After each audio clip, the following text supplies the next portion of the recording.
Bonjour à toutes et à tous. La religieuse de Denis Diderot est un roman poignant et critique, publié à titre posthume en 1796. Il raconte l'histoire de Suzanne Simonin, une jeune femme forcée par sa famille à entrer dans un couvent. Le roman dénonce les abus et les injustices du système religieux de l'époque, mettant en lumière les souffrances physiques et morales des jeunes novices.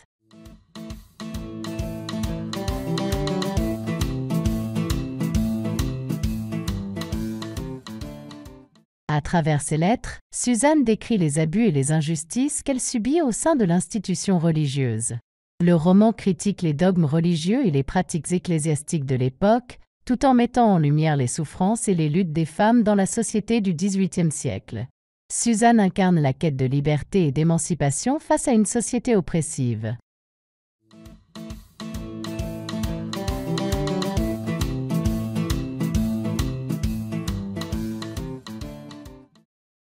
Suzanne Simonin, la protagoniste, est une jeune fille issue d'une famille bourgeoise. Dès son enfance, elle est négligée par ses parents au profit de ses sœurs. Pour éviter un scandale familial, ses parents décident de l'envoyer au couvent de Sainte-Marie. Suzanne, bien que réticente, commence son noviciat. Le couvent de Sainte-Marie. Suzanne passe 2 ans au couvent de Sainte-Marie, où elle subit des pressions pour prononcer ses vœux. Lors de la cérémonie, elle refuse publiquement de les prononcer, ce qui provoque un scandale. De retour chez elle, elle découvre qu'elle est une enfant illégitime et que sa mère ne veut pas qu'elle partage l'héritage familial. Suzanne est alors contrainte de retourner au couvent et de prendre le voile.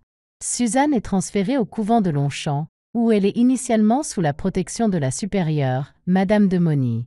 Cependant, après la mort de Madame de Mauny, la nouvelle supérieure, Sœur Sainte-Christine, impose une discipline sévère.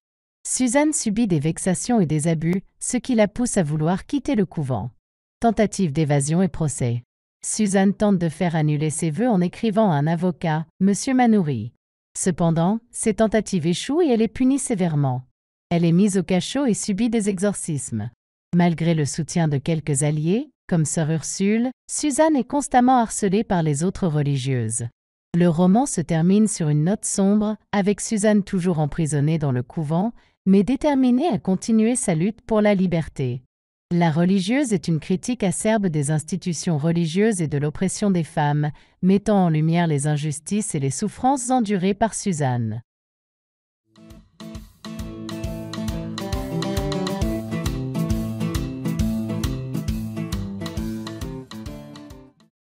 Suzanne Simonin est envoyée de force au couvent par sa mère. Elle tente à plusieurs reprises de s'échapper, mais est toujours ramenée de force. Le roman décrit les abus qu'elle subit et critique les hypocrisies du système religieux. Suzanne lutte pour échapper à sa condition de nonne, symbole de l'oppression sociale et religieuse. Diderot utilise l'histoire de Suzanne pour dénoncer les abus de pouvoir des autorités religieuses. Suzanne Simonin est le personnage central, une jeune femme déterminée à retrouver sa liberté malgré les obstacles. Le roman est écrit sous forme de mémoire, ce qui donne une dimension personnelle et intime à l'histoire de Suzanne. La religieuse de Denis Diderot s'inscrit dans un contexte historique et politique marqué par de profonds bouleversements au XVIIIe siècle. Diderot était un philosophe des Lumières, un mouvement intellectuel qui prônait la raison, la science et la critique des institutions traditionnelles, y compris l'Église et la monarchie absolue.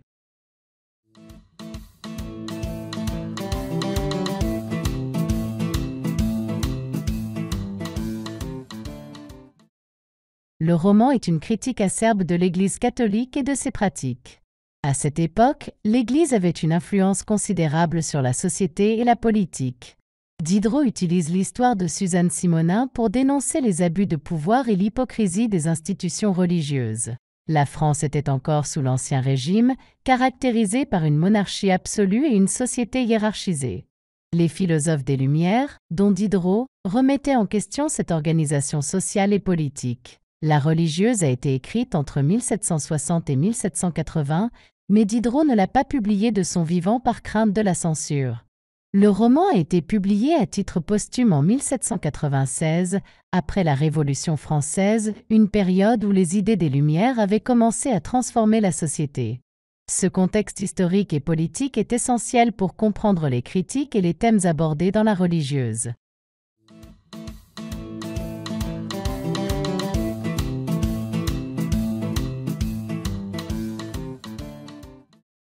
L'analyse psychologique de la religieuse de Denis Diderot révèle une exploration profonde des émotions et des conflits intérieurs de Suzanne Simonin, la protagoniste. Suzanne est déchirée entre son désir de liberté et les contraintes imposées par sa famille et la société. Elle ressent une profonde injustice d'être forcée à entrer au couvent, ce qui crée un conflit intérieur intense.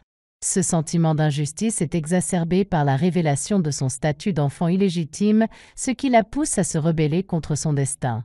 Malgré les abus et les humiliations qu'elle subit, Suzanne fait preuve d'une résilience remarquable. Sa détermination à retrouver sa liberté et à dénoncer les injustices qu'elle endure est un aspect central de son caractère. Cette résilience est mise en lumière par ses tentatives répétées d'évasion et ses efforts pour obtenir l'annulation de ses vœux. Suzanne éprouve un profond sentiment de solitude et d'aliénation au sein du couvent. Elle est isolée non seulement physiquement, mais aussi émotionnellement, car elle ne partage pas les mêmes convictions religieuses que les autres religieuses. Cette solitude est accentuée par les mauvais traitements qu'elle subit, ce qui la pousse à chercher désespérément des alliés et du soutien. À travers le personnage de Suzanne, Diderot critique les institutions religieuses et leur impact sur la psychologie des individus. Les abus de pouvoir, les hypocrisies et les injustices du système religieux sont exposés à travers les expériences traumatisantes de Suzanne. Cette critique est également une réflexion sur la condition des femmes et leur manque de liberté dans la société du XVIIIe siècle. Au fil du roman, Suzanne évolue psychologiquement. Elle passe de l'innocence et de la soumission à une prise de conscience de son oppression et à une volonté de se libérer. Cette évolution est marquée par une prise de conscience croissante de ses droits et de sa dignité en tant qu'individu.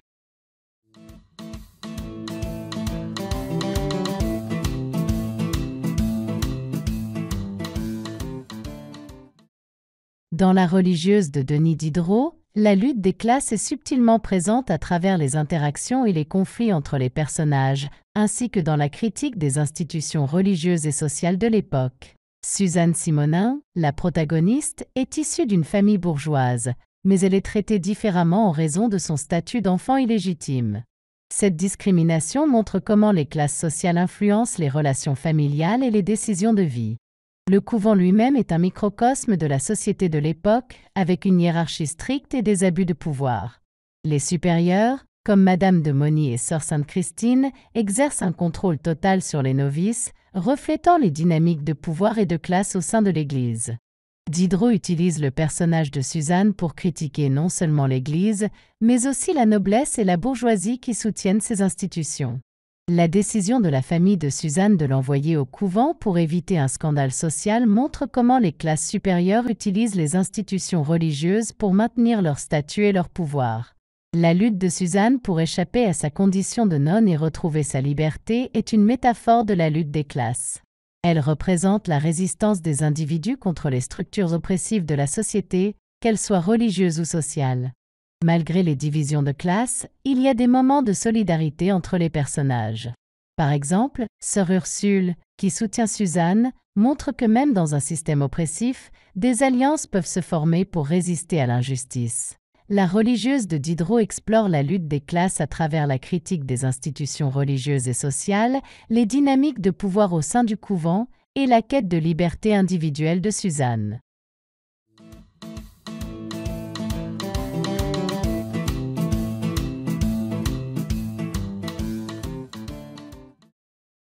Diderot, en tant que philosophe des Lumières, critique ouvertement le pouvoir politique et social exercé par les institutions religieuses. Il dénonce les conditions de vie dans les couvents et les pratiques coercitives. Le roman est également marqué par un réalisme poignant et une profonde empathie pour les personnages, en particulier Suzanne. Diderot dépeint avec précision les émotions et les épreuves de son héroïne, rendant sa critique encore plus percutante.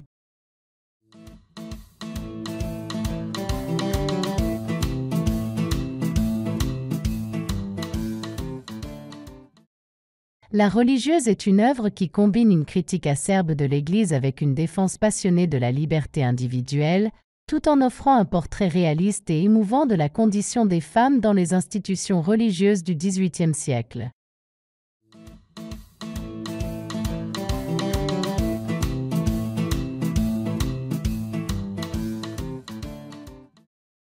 Merci d'avoir suivi cette vidéo. N'oubliez pas de la partager sur vos réseaux sociaux et de vous abonner pour m'encourager. Merci encore et à la prochaine vidéo.